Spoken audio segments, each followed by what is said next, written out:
but it's just a way as to how I can go ahead and show you.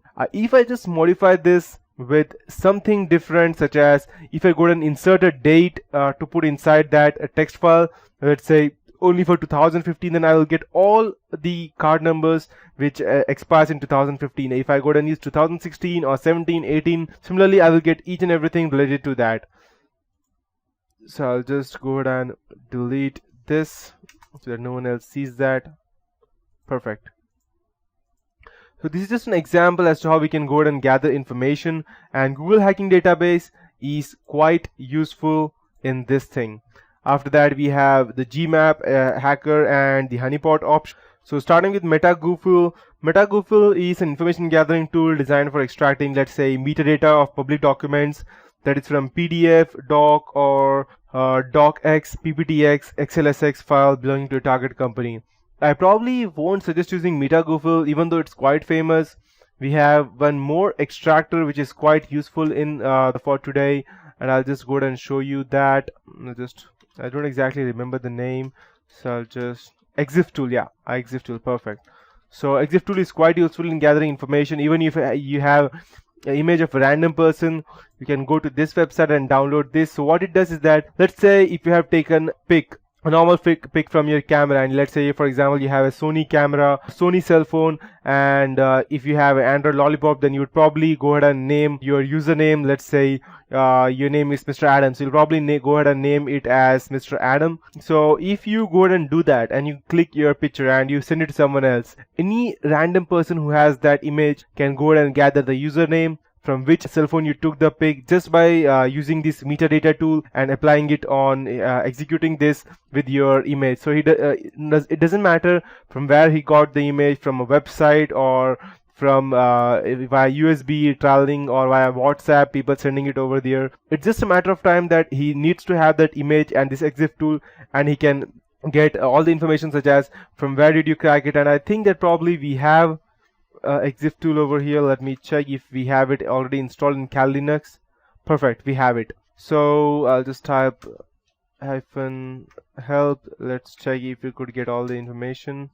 Okay, I would have to consult the documentation, but I will show you as to how we can go down. Let me just copy one of the files from over here from my computer, and let's say I'll just go ahead and copy it from over here, and I'll just try to paste it over here if I'm able to. Okay, perfect. What I'll do is I'll just go and type EXIF tool / desktop / I'll just go and type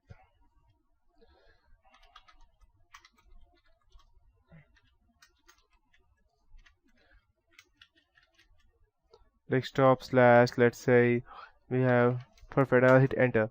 So as you can see that I have over here the course text file, how much byte, but it's just a simple text file. If I want to gather much more information, let me just see if I have any PDF documents over here. Okay, let me check. Okay, great, we have a PDF document. So I'll just go and paste it over here. Okay, I don't want this. I'll just paste it over here. Perfect.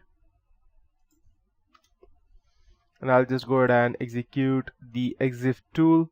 So I'll just type EXIF tool, and I'll type desktop, and I'll type desktop Corona. Perfect. I'll hit enter. And as you can see that I have all the information I want over here. I have the name, when it was modified or created, and it was on the 7th of March, April, at 2 o'clock at +5 what was the time.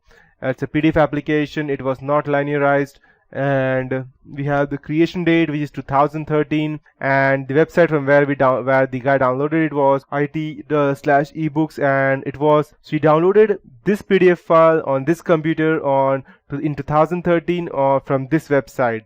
This is the image file. As you can see that we have, from where did it create, he created this in Adobe InDesign CS6 in Windows, and this is quite a useful information. And yes, So these are quite the useful information that you can get just by EXIF tool. And if you know how to extract these tools in a proper way, in a much advanced way, then you can even get the username of that person who created it. So that's just quite an example as to how we can do that.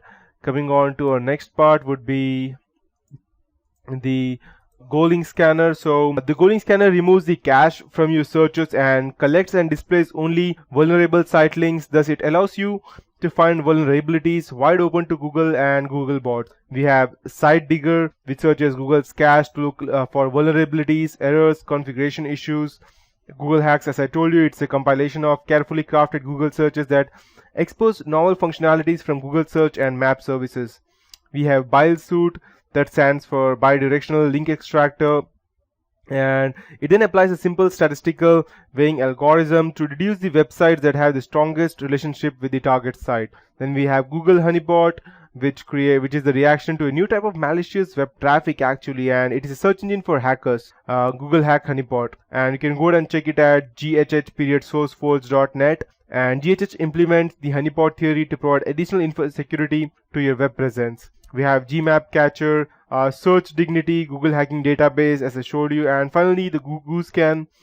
GooScan is a tool that automates queries against Google search appliances, and these queries are designed to find the potential vulnerabilities on your websites. So that would be it for this tutorial. In the next tutorial, I'll be starting with what exactly would we after gathering information as to the whois lookup, the DNS interrogation, and the show then search engine and the trace route.